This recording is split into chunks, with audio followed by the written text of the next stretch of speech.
morning or afternoon. Afternoon, everybody. Sure, I'm coming through okay. Hope everybody's well. Happy Friday. Is the weekend. I'm in a great mood today, actually, for some reason. Well, I know why. But firstly, the weather's cooling down, which is lovely. Taking Royce on a bike ride every morning now, which is lovely because he's overweight. So he's 46 kilos, Royce. Can you believe that? German Shepherd, he's 46 kilos, but he probably needs to be about 42, 43. So he's kind of like me, needing to lose about 2-3 kilos. So we're going to try to do that together. But I'll go through what we're looking at today. And I want to go through a little bit because I did a workshop on the website this morning on how to use a trading diary. All right. And this is the first time, this is my very first trading diary here. So it says on the front, I don't know if you can see that. In the end, we only regret the chances we didn't take. Now, I remember buying this because I just quit my job. Right, so if you don't, I know a lot of you kind of know my story, but if you don't know my story, I used to work in oil and gas. Right, I used to work for an equipment rental company, and I had a really good salary. You know, I was paid 100 grand a year, no money worries or anything like that.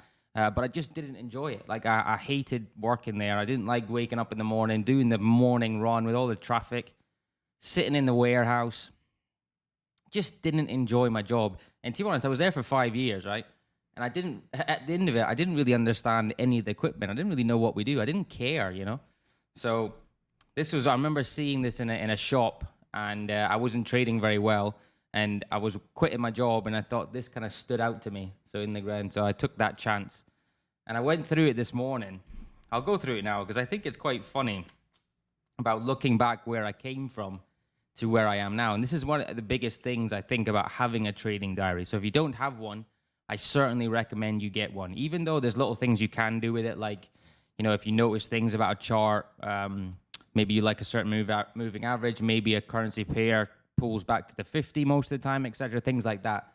But mainly to show like where you've come from. So in times like now, where it's quiet, right? So it's been quiet summer. It's been a pretty shitty summer for me personally in trading, you know, health-wise as well, really infection and everything. But looking back over this, it kind of gives you that massive boost because, you know, things I wrote in here were just unreal. I remember the kind of, and there's bad language in here, so I apologize for that. But I mean, here, look, 2016, fuck's sake, Ryan, get a fucking grip and stick to your effing plan. You know, and as I went through it in the morning on my, on the website, it showed the kind of progress that I made. So I made little notes like, you know, make sure every trade is next to the 20 period. I've noticed that I like lowering volume on the pullback. I've noticed that I like higher volume on the catalyst. And as you kind of go along, you see that progression, you know, ultimately ending you to where I am now. So I think if you don't have a trading diary, it's something that you certainly need to have. So I'll see, I've bookmarked one of this thing here. This is 2017, so summer 2017. I took pound Aussie off too early. The definition of insanity is doing the same thing over and over and expecting a different result. So this is when I was kind of doing the same things, you know, losing money, revenge trading, blowing accounts, etc. And, you know, I have, here we are 2 months later. I've got everything I know to be successful. The last thing is mindset. Accept the risk of your trades. You're usually right. One trade at a time. This week could be your final turning point. 21 trade challenge. Yeah, and as I went through it, it went from the 21 trade challenge down to the 3 trade challenge because I obviously couldn't do 21 trades fit into my strategy. So I went down to 3. Finally managed to get the 3 and then started to increase it 4, 5, 6, 7. But yeah, it just showed, I just remember, I completely forgot about some of these things. Like I remember where I was and I was in such, like mentally, such a bad place. Oh, one days I didn't want to get up. I'd lost so much money. And, you know, it does give you a boost looking back on it. So again, there's something I definitely recommend. There's lots of bad language in here. I did the full video on the website if you ever want to go and watch that. But, yeah, when you're in times like this, so I want to make a trade, right? There's no doubt I certainly want to make a trade, but if it doesn't fit my strategy, I can't do it. And what used to happen, hey Mohammed, how you doing, mate? Good to see you. What used to happen was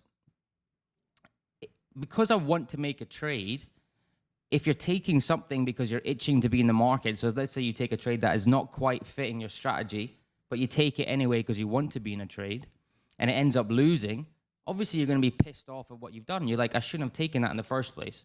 And then the spiral continues, right? So the spiral goes into, you take another trade trying to get that money back and kind of say to yourself, okay, I'll start again. You might lose that trade, get really frustrated with yourself and go on and go on. So this is why looking back this morning kind of gave me a boost of where I came from to where I am now. And, you know, even if we have a quiet summer, we don't know what's going to happen in the last quarter. It could all change in a week and have a great last quarter and finish off the year on a high. So, yeah, something that you need to have if you don't have is certainly a trading diary. But that was it was quite a funny video I did this morning because the amount of shit that I wrote down in that diary, basically getting annoyed at myself, was quite funny. Anyway, let's talk markets. So, SPX today, our bias has slightly changed on account of this push through this wicked area here, the 61.8, from this push down, the kind of line in the sand. And we saw some strength coming into those commodities yesterday, and we saw that weakening off in the dollar, we saw the weakening off in the Swiss, we saw the weakening off certainly in that yen.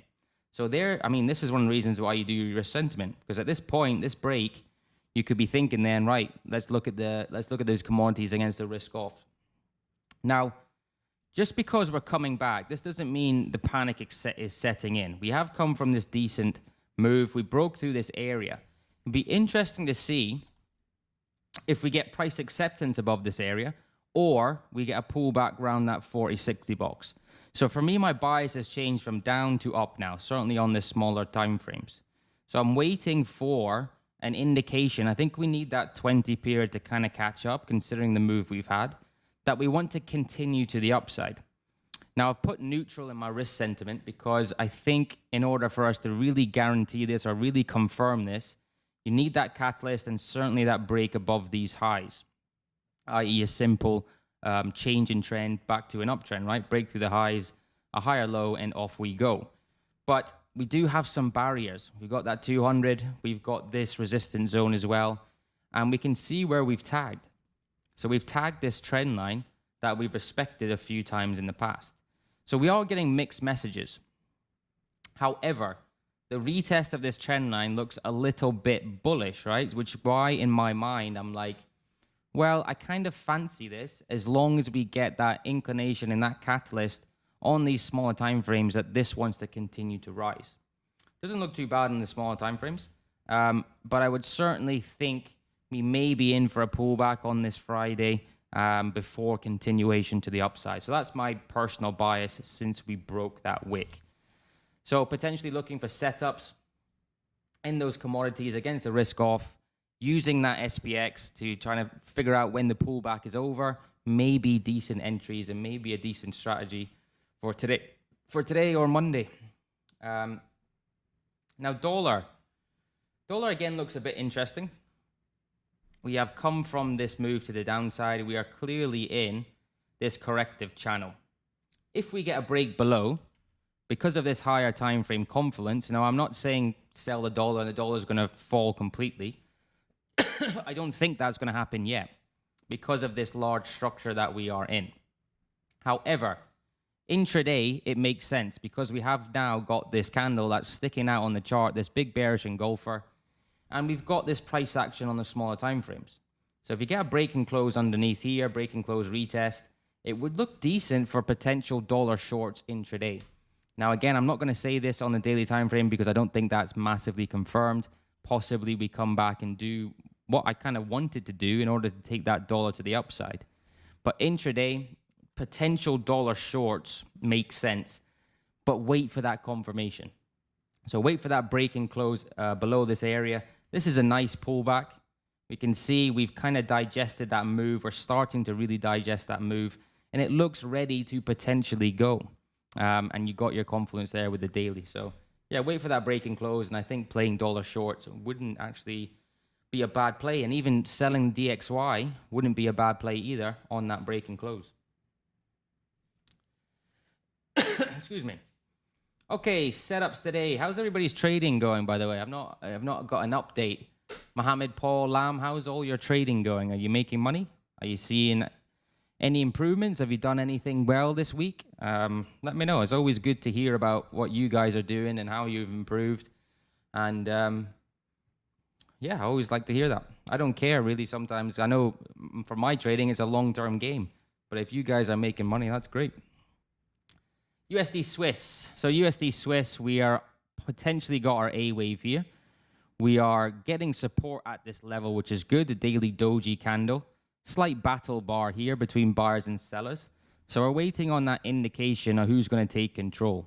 If we get, this needs to be a complex for me to take it. So if we get our ABC, 20 period, catalyst here on high volume, you know what I'm looking for. Continuation to the upside. For me, USD Swiss looks nice. I know you're potentially playing if the stocks push two weak currencies. However, if the setup is there, then the setup is there. And I like the context of where it is on that daily. So waiting for that complex pullback. Not a great week, down about 0.5%. 0.5%'s all right. Not great. It's just, I was saying this on the website the other day. This has been the most boring. I wouldn't say it's the worst because it's not the worst, but it's the most boring market I've been in probably my 6 years of trading. I genuinely believe that. I think it's been really difficult. Volatility's been high. Trends have been low. It's been pretty difficult. Traded Kiwi dollar and New Zealand yen. Oh, you'll be happy then. When did you get in on them? Lam, did you get them on the kind of break of that SPX level, or did you get it in? Anyway, they're obviously very good trades. Well done. They could be really good trades if this SPX does continue to, give us that next lev to the upside as well. Because you expect the dollar to weaken off, you expect the yen to certainly weaken off. Okay, Aussie CAD. I'm looking at Aussie CAD. Aussie CAD is kind of coming off a little bit. The daily confluence here with this push up. Complex corrective. We've got a daily hammer here, so it's okay for potential longs. Albeit on the 4 hour, it looks quite shorty. But if we don't get a break above this level, then it's not something I can take anyway. So I was looking at this in the morning, double V reversal, looking for a break here. It's not come, so it would need to really reset up, give us that head and shoulders for potential longs on that Aussie CAD. Whether it comes or not, we'll have to wait and see. But yeah, a lot of this type of price action here. Aussie CAD potential longs. Pound Swiss. Pound Swiss, yeah, I've not checked the charts. This one, unfortunately, has gone as well. Looking at another head and shoulders here. We needed a breakthrough. Just didn't give us it. Tagged that area, and now we are coming back down. So Pound Swiss, unfortunately, off the list. China 50, now my favorite one. This is the one I want. I wanted this for ages. I'll be annoyed if this doesn't set up. But we're still getting that cut with handle. Now we've got what looks to be in our slight channel corrective here, which is good. I like this. What I would like this daily to close is obviously a hammer bar rejection of that 20. Now it may add an extra day onto our entry, but if we get a decent hammer closure here, a bearish day on Monday, could take that to the downside. Ideally, probably 2 days. It could be a Tuesday trade, but for me, this is at the moment certainly an A-star setup. I just need that little bit more for me to get into it. So this is good. Cup with handle within a cup with handle, going with that trend. I would like it, but in this market, maybe it's something that we just don't get. It might just not. It might kind of fly up and not give us a setup. I wouldn't be surprised, but let's see. And finally, USD SEK. USD SEK. So let me know if you guys want me to look at anything. I'll look at that Kiwi dollar and Kiwi yen, Lam. USD SEK is another one that I do like. So this is really nice as well. If we look at it on the daily, okay, I always like to look at the opposite side. So I'm looking at long. But there is a potential for a head and shoulders on the daily, which indicates potential downtrend, right? And you've got a movement here, potential complex corrective. Okay, the head and shoulders isn't confirmed until you get a break of the neckline. So we've got that in our favor, that the head and shoulders is not confirmed. But If we look on this 4-hour chart, we're getting a decent structure here if it does play through. So we've got our basing pattern, and then we've got our A, B, potential C corrective. Now this is nice as long as it pushes through. The thing with these trades is I can look for breaks of B wave here. So we got B wave here. So the safer entry, agreed, would be up here. If we do get a push through and we get a decent context at this B wave, it's something that I can take. And that kind of, if we do get that, kind of negates this potential pattern on the daily, certainly if the DXY decides to push up. So this is really nice. You know, if you just look at that price action, large basing structure here, push on, complex corrective, digesting that basing structure, and we just need a push through. So a push up above these moving averages, a nice price action into this B wave. So whether that be a V reversal, something like this to get us in, it is an aggressive entry. Well, I wouldn't say it's an aggressive entry. I'd say it's a smart entry, to be honest with you, for potential longs in this USD SEK. If the DXY does decide to come off, we obviously don't know what's going to happen in the future. Even though the DXY looks bearish, it doesn't mean we're going to be right. You know, we've seen the market flip-flop many times. So if we get a push in this, and the market does respect that SPX trend line or the retest of the trend line that decides to come back down, sellers take control. These USD SECs, USD NOX, USD ZARs really do move.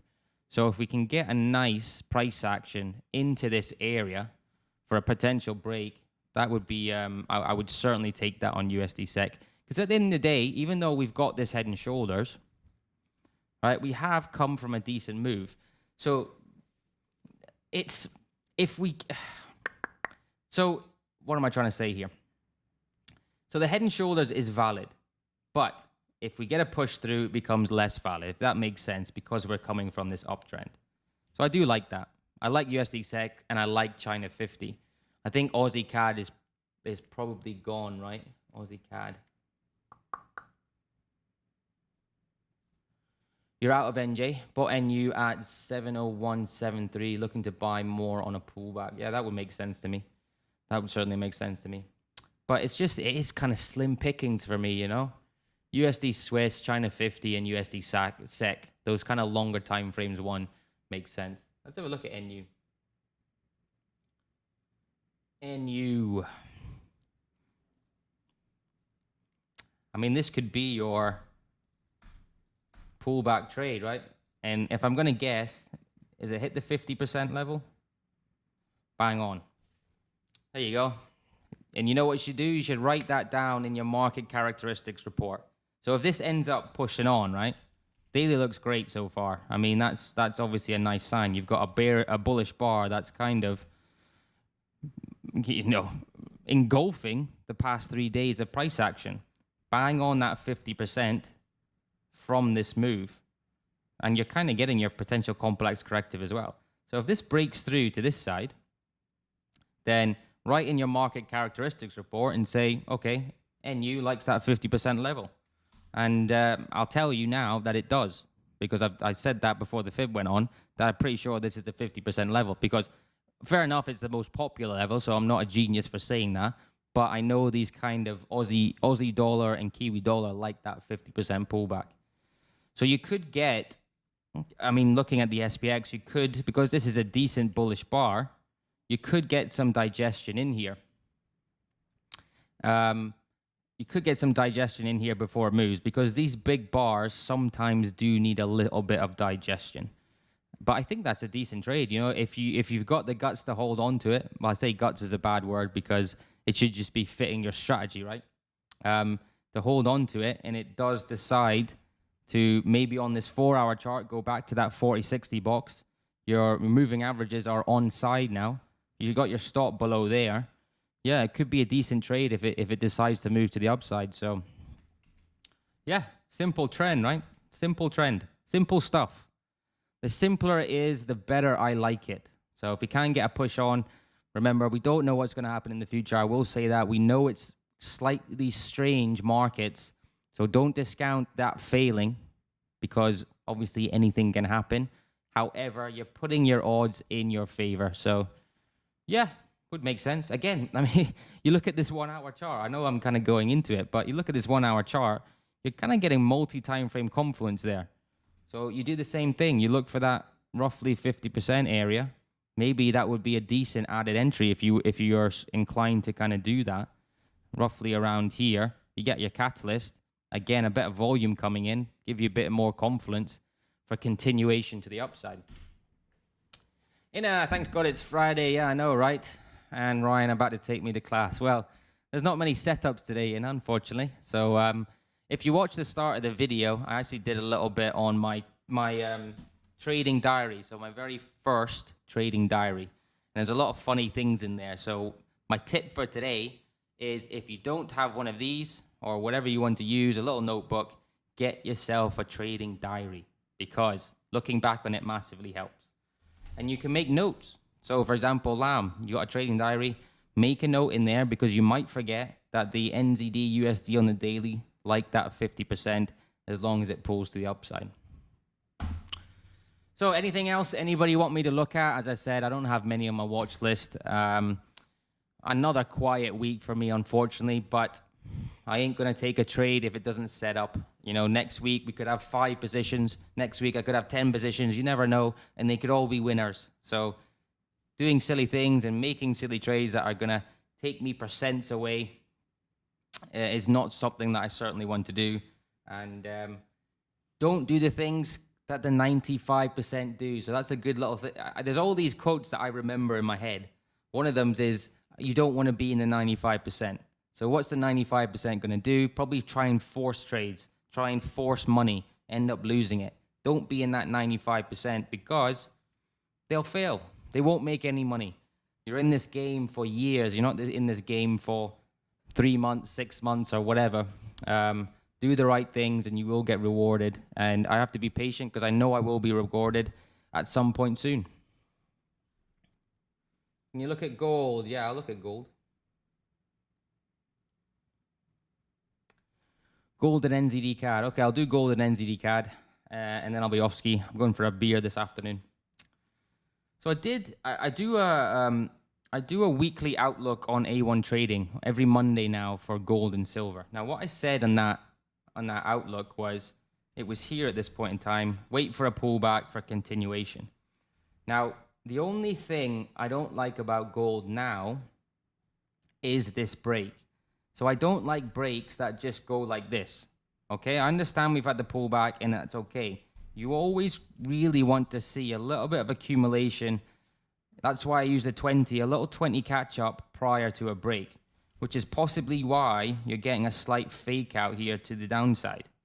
So don't discount this coming back a little bit before continuation to the downside because we're seeing the DXY come off a little bit, but certainly from the daily perspective, it is bearish. So I wouldn't be buying it, put it that way. I wouldn't be buying gold. I would just wait for possibly that 20 catch up, maybe a better entry on this proper break, something like this to get into the downside. Because at the end of the day, the path of least resistance is to the downside, and I'd rather be selling it than buying it. But I certainly wouldn't be taking a break because these are the types of breaks. I know gold, once it gets momentum, it can move, but these are the types of breaks that I just wouldn't take. You need a little bit more. You need a bit more mess down here to be able to get you in on a proper sustained break. And that's why this happens. That's why these fake outs happen. So, I mean, you could even look on the smaller time frames, right? If we're considering this a fake out from this area. So let's say this is the fake out area, right? You could look for locations where you think stops are, right? We'll try and trade smart and go with those institutions. So you're going a kind of level here where you probably expect some locations to be if people taking breakouts, roughly here. So if you get a catalyst around here, maybe somewhere up here, hammer and go for a bearish signal on a little bit of volume, that might be a decent entry. Might be a decent entry. You might come back to that 200. See, we've done that a few times and it's rejected it. So I think looking for an entry now on gold on the smaller time frames would make sense for me. But yeah, I would rather be selling it than buying it. NZD CAD. Okay, I'll do NZD CAD. NZD CAD. See, CAD, do you know, CAD's a difficult one. CAD is a difficult, I think it's probably my least favorite major to trade. I think it's very difficult sometimes with its movements. You can get on some great moves with the CADs, but it is probably my least favorite currency to trade personally. NZ CAD, on this 4 hour, there's an argument there for, you've got your hammer here, you've got your bearish engulfer here on that 20. There's an argument there for this to move to the downside on that 4 hour chart. However, look where we're coming from on the daily. Now, the only thing I'll say with this, obviously we've got our doji bar here. So that kind of battle bar, battle basically between buyers and sellers. That's what the doji is. You've got buyers trying to push it, you've got sellers trying to push it down, and we're getting nowhere. So it'll be interesting to see who takes control here. Now, for me, again, we use our eyes. Our eyes are our best indicator. Do we think that's enough of a corrective to digest this move? I understand we're on the 200 here, right? So we could push on. I just think it potentially needs a little bit more, potentially. And with that 4 hour chart, you maybe are getting a little bit of movement to the downside on account of this price action that we're just getting right now. So it looks a little bit bearish. I wouldn't be buying it. I'd wait. Again, I'd wait for a bit more of a pullback in order to take that to the upside for NZD CAD, I think. Again, simple tools. Let's put a fib on it. See where we got 38.2. So we tagged that 38.2. So by no means does this mean it has to go down. 38.2 is a decent level, but you know, maybe we need a little bit more. I think we need a little bit more, Lam. If I'm going to give you my bias, I'm not trading it. I just think that this corrective is just not enough from this decent push yet. But I could be completely wrong. Could be completely wrong. I would just be sitting on the fence. And it does, I mean, look at these smaller time frames, right? It looks a little bit bearish right now. You're breaking out of this kind of structure here, roughly. Breaking out from here. If you get a break below, a break and close, if we're considering this an AB shallow C, we know that I like B wave, important area. If we get a break below that, yeah, I would think we get a little bit more. So that is my humble opinion. I hope I don't eat my hat, but again, as traders, we just try to put a little bit of edge in our favor, and that's all we want. So I'm not trading those stuff. I've not got a trade on, but I do want a trade on. I can't take one. Anyway.